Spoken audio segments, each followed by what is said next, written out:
Friends, हम सारे जानते हैं कि हमको हमारा पोर्टफोलियो, हमारा जो इन्वेस्टमेंट है वो सारा डाइवर्सिफाइड रखना चाहिए। यानी कि हमको different different mutual fund schemes के अंदर इन्वेस्ट करना चाहिए। लेकिन दोस्तों, म्यूचुअल फंड स्कीम खुद ही जो हमने एक म्यूचुअल फंड जो हमने ऑलरेडी सिलेक्ट किया है, दूसरा म्यूचुअल फंड स्कीम भी उसी स्टॉक्स में अगर इन्वेस्ट करना हो तो फिर आप क्या करोगे? क्या ये डाइवर्सिफाइड हो गया है? मान लीजिए कि आपका एक ए म्यूचुअल फंड है, उसने ये स्टॉक्स के अंदर इन्वेस्ट किया है, और दूसरा जो बी म्यूचुअल फंड है जिसमें आप इंटरेस्टेड हो इन्वेस्ट करने के लिए, और वो भी उसी स्टॉक्स के अंदर इन्वेस्ट कर रहा है, तो फिर ये डाइवर्सिफाइड कहाँ हो गया? आपने तो दोनों म्यूचुअल फंड के अंदर आप पैसा लगा रहे हो, लेकिन दोनों के दोनों म्यूचुअल फंड सिमिलर स्टॉक्स के अंदर अगर पैसा लगा रहे हैं, तो फिर आपका पोर्टफोलियो तो डाइवर्सिफाइड हुआ नहीं है। मैक्सिमम टाइम्स ये प्रॉब्लम हम सारे इन्वेस्टर्स के अंदर आती है दोस्तों। तो इसका एक सॉल्यूशन है क्या?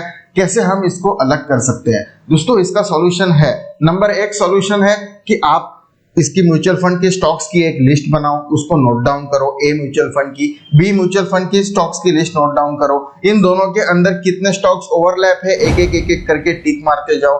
टिक मारने के बाद आपको पता चलेगा कि इतने स्टॉक्स उसके अंदर उसमें सिमिलर है। उसके बाद जो सिमिलर स्टॉक्स है उसके आप परसेंटेज देख लो, कौन सा किस में, कौन सा ए वाले में कौन सा ये सिमिलर स्टॉक्स के अंदर कितना परसेंटेज ये इन्वेस्ट कर रहा है, बी वाला उसी स्टॉक्स के अंदर कितना परसेंटेज इन्वेस्ट कर रहा है। ऐसा करके आप पूरा एक थियरी बना सकते हो। तो क्या ये पागलपंती नहीं है? क्या ये डिफिकल्ट टास्क नहीं है? क्या ये लेबरियस टास्क नहीं है? तो फिर इसका सॉल्यूशन क्या है? हम लोग इसका सॉल्यूशन पे बात करेंगे दोस्तों। उसका सॉल्यूशन है, हम लोग दोनों म्यूचुअल फंड जो हम इन्वेस्ट करना चाहते हैं वो दोनों डाइवर्सिफाइड है कि नहीं, दोनों म्यूचुअल फंड अलग अलग डिफरेंट स्टॉक्स के अंदर इन्वेस्ट कर रहे हैं कि नहीं कर रहे हैं, ये पता करने का एक अलग से रास्ता है दोस्तों। इसके लिए एक सिंपल चीज है, मैं आपको मेरी डिस्क्रिप्शन के अंदर एक लिंक भी दे दूंगा। दो वेबसाइट ऐसी है दोस्तों, एक तो है सबसे पहले thefundu.com और दूसरा है advisorcoach.com। दोनों वेबसाइट ऐसी है कि आपको within seconds at a glance आपको दोनों म्यूचुअल फंड कंपेयर करके आपको कौन सा स्टॉक्स कितना है, कौन से परसेंटेज कौन से स्टॉक्स में कितना इन्वेस्ट हुआ है, वो सारा डिटेल एक ही एट ए ग्लांस आ जाता है दोस्तों। तो ये हुई ना बहुत ही इजी बात दोस्तों। तो फ्रेंड्स, हम लोग मैन्युअली जो अभी तक कर रहे थे उसका एक सॉल्यूशन है ये। हो सकता है आप में से बहुत लोग जानते हो, लेकिन जो नहीं जानते हैं उनके लिए ये वीडियो मैं आपको इस वो जो दो वेबसाइट्स है उनकी डिस्क्रिप्शन में लिंक दे देता हूं। मैं आपको उस मेरे टर्मिनल पे दिखा के, मेरे जो स्क्रीन पे दिखा के आपको मैं उसका एक एग्जांपल भी देता हूं दोस्तों। तो हम चलते हैं अपनी स्क्रीन के ऊपर। दोस्तों, हम स्क्रीन पे तो चलेंगे, लेकिन फ्रेंड्स मैं उससे पहले आपको ये बताना चाहता हूं कि मैं कोई यहाँ पे प्रमोशन नहीं कर रहा हूं। ये कोई प्रमोशनल वीडियो नहीं है। ये जो दोनों वेबसाइट्स मैं आपको बताऊंगा वो बिल्कुल फ्री हैं दोस्तों। तो फ्री है, आपको उसमें बस आपको जाके ना ओपन करना है। कोई प्रमोशनल मेरा वीडियो है नहीं, मुझे कोई उससे पैसा नहीं मिल रहा है। जस्ट मैं आपको एक, मेरे को अच्छा लगा नॉलेज आपको शेयर करने का है तो मैं आपको शेयर कर रहा हूँ। देखिए फ्रेंड्स, पहला है advisorycoach.com। आप जैसे ही गूगल पे करोगे advisorcoach.com, मैं आपको इसकी लिंक भी दे दूंगा दोस्तों। आप ये ऐसा इस तरह का कुछ ओपन हो जाएगा। advisorycoach.com आप ओपन करेंगे तो पहले ऐसा पेज आएगा, गो टू डायरेक्टली एडवाइजरी, और इस टाइप का एक पेज ओपन होगा। तो अब फ्रेंड, जब ऐसे पेज ओपन हुआ है तो उसके बाद आपको जाने का है म्यूचुअल फंड रिसर्च में जाने का। म्यूचुअल फंड रिसर्च में जाने का, यहाँ पे आप देखेंगे म्यूचुअल फंड पोर्टफोलियो ओवरलैप। आप जो कर रहे हैं ना, बस देखिए फ्रेंड, दोनों म्यूचुअल फंड के अंदर कौन से ओवरलैप है, मतलब कि डाइवर्सिफाइड तो नहीं है, तो हमको ओवरलैप चीजें ढूंढनी है। तो ये म्यूचुअल फंड पोर्टफोलियो ओवरलैप, उसके लिए ऐसा एक टर्मिनल आपका खुल जाएगा। फ्रेंड्स, इसके बाद आपको स्मॉल कैप म्यूचुअल फंड में ढूंढना है, लार्ज कैप में ढूंढना है, आपको जो भी म्यूचुअल फंड के ढूंढना है यहाँ पे आप सिलेक्ट कर लीजिएगा। आपको कौन सा फंड ढूंढना है, मान के चलो, मैं एक डिस्क्लेमर देना चाहता हूँ, मैं अभी ले रहा हूँ ICICI Pru blue chip fund. आप कोई भी फंड ले सकते हो, ये कोई रिकमेंडेशन नहीं है, ये सिर्फ आपको सिखाने के लिए, बताने के लिए मैं दे रहा हूं दोस्तों। तो ICICI prudential blue chip mutual fund हम ढूंढते हैं, और ये फंड मेरे पास ऑलरेडी है, और अभी मैं दूसरा फंड उसके बारे में मेरे को दूसरा फंड हमको खरीदना है, तो हमें ये अभी देखना है कि Mirae asset large cap fund, ये दोनों ढूंढ लेते हैं। तो इनके हमको कंपेयर करने के लिए हमें सबमिट पे दबाना होगा। सबमिट पे क्लिक करने से देखिए फ्रेंड्स, इनके अंदर ये जो बता रहा है कि percentage holding of the fund 1 common with fund 2, यानी कि फंड 1 यानी कि ICICI prudential blue chip fund और Mirae assets large cap fund के अंदर टोटल 70% होल्डिंग सेम है। 30% ही सिर्फ अलग है, 70% ऑफ द होल्डिंग्स उसकी सेम है। और आप ये देखेंगे दोस्तों कि यहाँ पे देखिए 59% पोर्टफोलियो आपका ओवरलैप हो रहा है इसका। और यहाँ पे नंबर ऑफ कॉमन स्टॉक्स कितने हैं, 32 कॉमन स्टॉक्स है।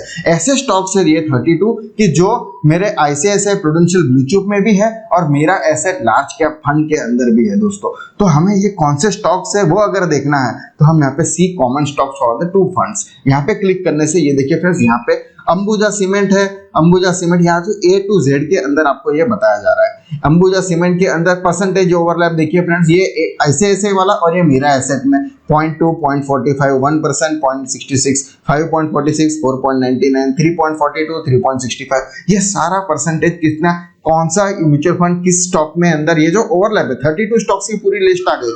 32 स्टॉक्स के अंदर यहाँ पे ये बताया गया कि इसमें इसने एक कितना परसेंटेज इन्वेस्ट किया, इसमें कितना परसेंटेज इन्वेस्ट किया। इसके बाद आप डिसाइड कर लो कि आपको ये स्टॉक्स के अंदर आगे बढ़ना है कि नहीं बढ़ना है। अगर नहीं बढ़ना है तो आप ऐसा कोई स्टॉक ढूंढो कि जिसका परसेंटेज ओवरलैप कम हो, जिसके स्टॉक्स ओवरलैप कम हो। इसमें 32 स्टॉक है, ऐसा कोई स्टॉक ढूंढो कि जिसमें 20 स्टॉक 25 स्टॉक्स ओवरलैप होते हो। ऐसा कोई म्यूचुअल फंड ढूंढो, लार्ज कैप में ही आपको ढूंढना है, ऐसा कोई ढूंढो कि जिसका 70% की जगह 50% ही ओवरलैप आता हो। तो ऐसे देखिए फ्रेंड्स, यही चीज अगर मैं दूसरी वेबसाइट पे देखूं thefundu.com ऐसी वेबसाइट अगर ओपन होगी, मैं इसकी लिंक भी आपको डिस्क्रिप्शन में दे दूंगा, ये भी फ्री वेबसाइट है। टूल्स में जाएंगे, टूल्स में जाने के बाद आपको ऐसा ओवरलैप होगा, पोर्टफोलियो ओवरलैप पे जाने का दोस्तों। पोर्टफोलियो ओवरलैप पे क्लिक करने के बाद ये थोड़ा सा अलग टाइप का टर्मिनल दिखेगा। यहाँ पे आपको देखिए, सपोज यहाँ पे है एक्सिस इक्विटी फंड और HDFC इक्विटी फंड, मैं इसको गो करता हूँ तो यहाँ पे देखिए फ्रेंड, देखिए 46% कॉमन स्टॉक्स है, 46% कॉमन स्टॉक्स है, यानी कि percentage of the portfolio overlap only 36 है, जबकि वहां पे कितना था, 77% ओवरलैप था। ये देखिए यहाँ पे, इसमें आप पीछे वापस चले जाते हैं, 70% ओवरलैप था, जबकि यहाँ पे सिर्फ 36% ओवरलैप है। कॉमन स्टॉक्स कितने हैं, ओनली 14 स्टॉक्स कॉमन है, जबकि यहाँ पे कितने कॉमन स्टॉक्स थे, 32 कॉमन स्टॉक्स है। तो फिर ये बेटर एक ऑप्शन रहता है आपके लिए दोस्तों। ये एक बेटर ऑप्शन हो गया कि एक्सिस इक्विटी फंड और HDFC इक्विटी फंड के बीच में आप जाओ। इन दोनों के कंपैरिजन पे अगर आपके पास ऑलरेडी एक्सिस इक्विटी फंड है तो फिर आप HDFC के साथ भी जा सकते हो। अगर आपके पास ICICI ब्लू चिप है, सपोज आपके पास ICICI प्रूडेंशियल ब्लू चिप के साथ अपन देखते हैं कि ICICI प्रूडेंशियल ब्लू चिप, तो ये रहा। मैं इसके साथ अगर HDFC को कंपेयर करता हूं तो फिर हमारा कितना होता है, देखिए फिर 30 स्टॉक्स कॉमन है, 53% ओवरलैप है ओनली, जबकि वहां पे 70% था। तो ये उसमें 32 स्टॉक्स ओवरलैप थे, यहाँ पे 30 ही है। तो फिर ये हमारा और भी एक बेटर ऑप्शन हुआ है दोस्तों। तो और देखिए फिर यहाँ पे एक ग्राफिकल व्यू में बनाता है आपके। इसके अंदर कैसा था कि वो एक थोड़ा सा लिस्टिंग व्यू में बता रहा था परसेंटेज, जो कॉमन स्टॉक्स थे ना उसके जो परसेंटेज थे ये थोड़े लिस्टिंग व्यू में बता रहा है, जबकि ये वेबसाइट पे आपको ग्राफिकल व्यू में बताता है और आपको इजीली पता चल जाता है। देखिए फ्रेंड्स कि यहाँ पे ये स्टॉक थोड़ा सा ज्यादा इन्वेस्टमेंट है, यहाँ पे कम है, तो जितना इसका ये डिफरेंस ज्यादा होगा उतना अच्छा स्टॉक है। ये दोनों स्टॉक में मोर और लेस सेम है। इसमें देखिए फ्रेंड्स, इसमें 8% है, इसमें 5% है, तो ये थोड़े बहुत, ये देखिए फ्रेंड्स, मतलब हमको ग्राफिकल व्यू में हमको एट ए ग्लांस पता चल जाता है कि भाई यहाँ पे हमारा ये स्टॉक के अंदर ज्यादा परसेंटेज, भले 30 स्टॉक्स कॉमन है लेकिन उसकी जो डिवाइड है, उसका जो रेशियो है, डाइवर्सिफिकेशन है, वो भी एकदम अलग से है। तो हमको लगता है अगर मेरे पास ऐसा है तो फिर मैं HDFC इक्विटी उसके साथ कंपेयर में डाइवर्सिफाइड पोर्टफोलियो में चूज कर सकता हूं दोस्तों। तो फ्रेंड्स ऐसी ये दो चीजें, दो वेबसाइट है जो बिल्कुल फ्री है, मैं इनकी लिंक आपको मेरे डिस्क्रिप्शन चैनल में दे दूंगा। दूसरा फ्रेंड्स, अगर आपको जानना है कि म्यूचुअल फंड सिलेक्ट कैसे करना है, सीखना है म्यूचुअल फंड कैसे सिलेक्ट करना है, तो मुझे कॉमेंट सेक्शन में जरूर बताइएगा फ्रेंड्स, मैं उसके लिए भी एक बढ़िया सा वीडियो बना के दे दूंगा। बस मुझे आपकी कॉमेंट्स चाहिए, लाइक्स चाहिए दोस्तों। और हाँ फ्रेंड्स, देखिए आपने मोटिवेशनल ट्रेडिंग चैनल को अगर आपने सब्सक्राइब नहीं किया है तो आप आज ही उसको सब्सक्राइब कर लीजिए। हमारी गूगल प्ले स्टोर पे ऐप भी है, आप उस ऐप को डाउनलोड कर लीजिए। उसमें भी मैं ऐसे बहुत सारे फ्री कंटेंट्स डालता हूं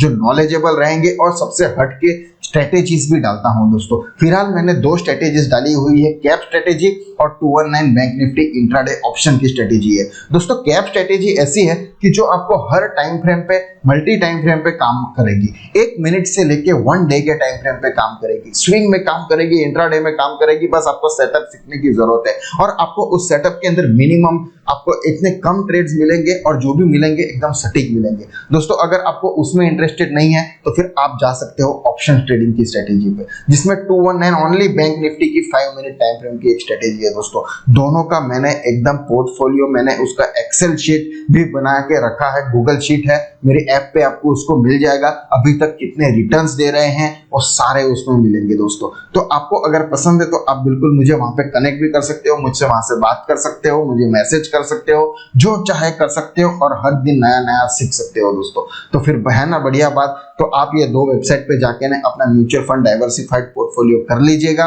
और साथ में मेरी ऐप भी डाउनलोड कर लीजिएगा। दोस्तों आज के वीडियो में बस इतना ही, मिलते हैं अगले वीडियो में। Thank you.